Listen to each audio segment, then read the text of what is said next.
In this video, I'll show you how to transfer Toncoin from the Telegram wallet to your Tonkeeper wallet step by step.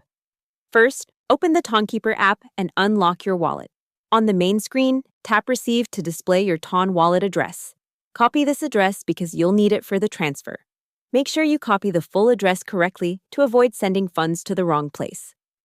Next, open Telegram and go to the Telegram wallet where your Toncoin is stored.